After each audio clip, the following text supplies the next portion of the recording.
പാഴ്ചെടികൾ നിറഞ്ഞു നിന്നൊരു പറമ്പ്. വെയിൽ പോലും എത്തി നോക്കാൻ മടിച്ചിരുന്നിടത്ത് എപ്പോഴോ വലിച്ചെറിഞ്ഞ പപ്പായ വിത്ത്.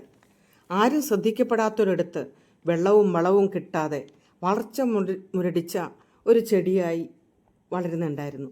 മരങ്ങളും കാട്ടുവള്ളികളും മുൾച്ചെടികളും അതിൻ്റെ വളർച്ചയെ മുരടിപ്പിച്ചു.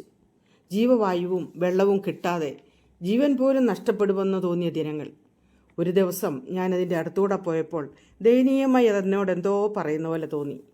ഞാൻ അതിലൊരു സാധ്യത കണ്ടു. ഈ ഭൂമിയിൽ ജനിക്കുന്ന ഏതൊരു പുൽക്കൊടി തുമ്പിനു പോലും ഒരു ജീവിതോദ്ദേശം ഉണ്ടാകില്ലേ? വളരെ ശ്രദ്ധയോടെ ഞാനതിനെ പിഴുതെടുത്ത് വെള്ളവും വെളിച്ചവും കിട്ടുന്നൊരിടത്തേക്ക് മാറ്റി നട്ടു. മഴത്തുള്ളികൾ അതിന് പുതുജീവൻ നൽകി. സൂര്യൻ്റെ ചൂടും വെള്ളത്തിൻ്റെ ഈർപ്പവും കാറ്റിൻ്റെ ഗന്ധവും അതിൻ്റെ വളർച്ചയ്ക്ക് കരുത്തേകി. അതിൽ നിറയെ പച്ചനിറത്തിലുള്ള കായ്കൾ വിളയാൻ തുടങ്ങി. ഞാൻ എത്ര സന്തോഷിച്ചെന്നോ! ഇത് വെറുമൊരു ചെടിയുടെ കഥയല്ല, മനുഷ്യ ജീവിതത്തിൻ്റെ ഒരു നേർ ചിത്രം കൂടിയല്ലേ. എത്ര മോശപ്പെട്ട അവസ്ഥയിലും വേദനയിലും വിഷമങ്ങൾക്കും ഇല്ലായ്മകൾക്കും ഇടയിലും തൻ്റെ ജന്മസിദ്ധമായ കഴിവുകളിലൂടെ കർമ്മബദ്ധമായ ദിനങ്ങളിലൂടെ മികവാർന്ന നേട്ടം കൈവരിക്കാൻ സാധിക്കില്ലേ? കഴിഞ്ഞ ദിവസം ഞാൻ ആ കാഴ്ച കണ്ടു. പച്ച പപ്പായക്കിടയിൽ പൊൻനിറമുള്ള ഒരു പഴം, മണ്ണിൽ മൂടിക്കിടന്നിരുന്ന ഒരു വിത്ത് പാഴ്ചെടികൾക്കിടയിൽ നിന്നും സ്വന്തം പാത ഒരുക്കി തൻ്റെ ജീവിതത്തെ ഒരു വിജയഗാഥയാക്കി മാറ്റിയിരിക്കുന്നു.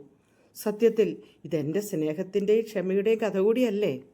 ഒരു ചെറിയ വിത്തിന് ആരാലും ശ്രദ്ധിക്കപ്പെടുന്ന ഇഷ്ടപ്പെടുന്ന ഒരു സുവർണ ഫലമായി മാറാൻ സാധിക്കുമെങ്കിൽ മനുഷ്യനും എത്ര കഷ്ടപ്പാടുകൾക്കിടയിലും ഏത് പ്രതിസന്ധികൾക്കിടയിലും അതിനെ തട്ടി മാറ്റി മുന്നോട്ട് കുതിക്കാനുള്ള പ്രചോദനം, തൻ്റെ സ്വപ്നങ്ങൾ സാക്ഷാത്കരിക്കാൻ സാധിക്കില്ലേ?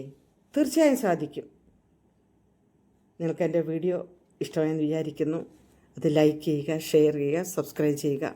മറക്കരുത് കേട്ടോ. Please take care. All the best.